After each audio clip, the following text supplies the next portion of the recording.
Hello everyone, I'm Shaohua Li from ETH Zurich. This is a co-work with my supervisor Zhendong.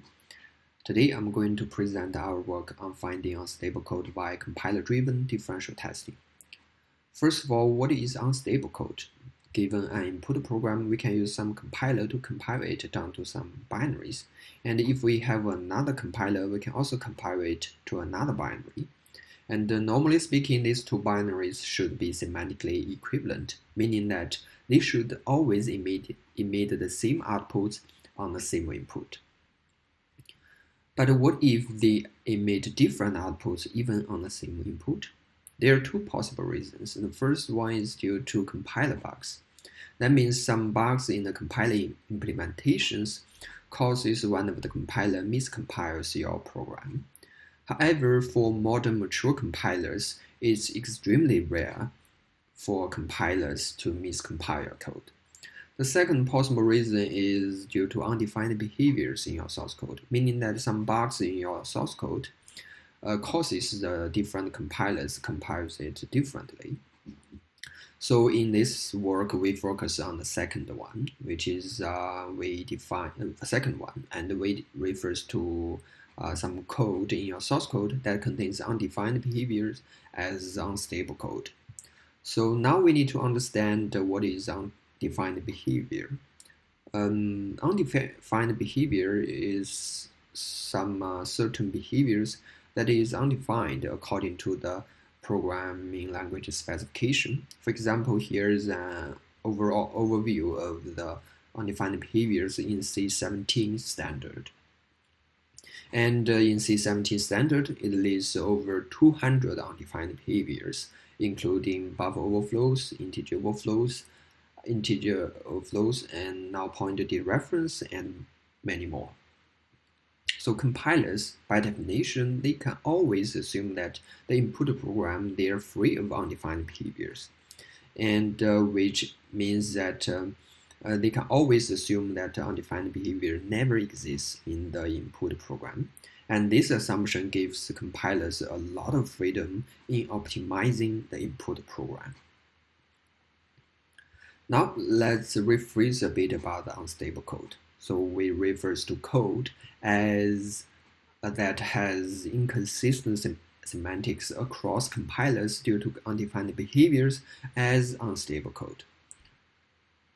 Now let's take a look at an example. This is a function for takes an integer as input. So if x plus 1 is less than x, it will return 1, otherwise it returns 2. Now mathematically, x plus 1 will never less than x. However, if x equals to integer max, x plus 1 will overflow to integer min, and thus be less than x. However, integer overflow is undefined behavior in C and C++, and some compilers they may choose to exercise it differently. For example, for GCC, it will assume that integer overflow will never happen in this code snippet, and the first if branch will thus be dead code. So the GCC chooses to eliminate the if branch, and the resulting binary will always returns 2, no matter what input you give it. For some other compilers, such as the LVM clan, it may be more conservative, and thus it keeps the first if branch. So the compiled full function will return 1 if we feed it with integer max. So you may observe that these two full functions will return differently, even if they are compiled from the same source code. So the reason is due to undefined behavior in the source code, and different compilers, they exercise or treat this undefined behavior differently. So we refer to this kind of code that cause the inconsistent behaviors compiled by different compilers as unstable code. So there are some existing tools to detect this kind of unstable code or undefined behaviors. For example, sanitizers. Some sanitizers, such as address sanitizers or ASIN for short, they can detect some buffer overflows used after freeze in C and C++ code, and UBSAN, they can detect integer overflows, etc. However, there are many undefined behaviors in the standard. As we mentioned before, the C17 standard lists over 200 undefined behaviors. However, existing tools, they only cover less than 20 undefined behaviors. What about the left? Even worse, those sanitizers, they only support some common platforms, and for some programming languages, there are no sanitizers. So the question is, how could we detect more undefined behaviors in a more general way? In this work, our solution has already been reviewed by our problem definition. That is, different compilers, they may exercise undefined behaviors in different way, and we can use this fact to detect undefined behavior or unstable code in the application program. So our approach works as follows. Given an input source code, we compile it with different compilers and possibly with different optimization levels to get a set of binaries. Normally speaking, these binaries should always emit the same outputs on the same input. And if there are any discrepancy in the outputs, that means we may potentially find unstable code in your source code. We call our approach compiler-driven differential testing, or CompDiff for short. To prove the practicality of our approach, we also integrate CompDiff into AFL++, which is most popular and state-of-the-art gray box fuzzer. So for a fuzzer, it will generate a lot of inputs, and for every input, it will try to crash the target binary.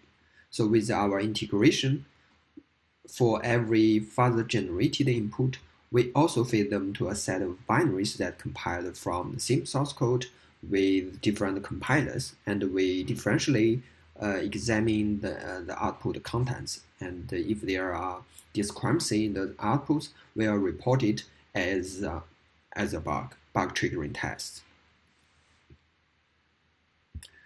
We evaluate our approach from two different perspectives. The first one is on benchmark programs, and the second one is on real-world programs. For our evaluation on benchmark programs, we choose to use the Julia test suite, which consists more than 18,000 undefined behavior tests. So here's an overview of the result. For the sanitizer column, it refers to the percentage of bugs detected by all sanitizers in each of the undefined behaviors. And the CompDiff column refers to our approach and the percentage of bugs detected by our approach, while the last column is a unique number of bugs detected by our approach only. So here are some highlights about the result. So the first observation is that on some undefined behaviors, our approach cannot detect as many bugs as sanitizers. Can detect more bugs than sanitizers. For example, on the struct pointer undefined behavior, the sanitizers can only detect less than half of the bugs. However, our approach can detect nearly all of it. And on pointer subtraction undefined behaviors, none of the sanitizers can detect any of the bugs in this category. However, our approach exposes them all. The second observation is that our approach cannot detect as many bugs as sanitizers.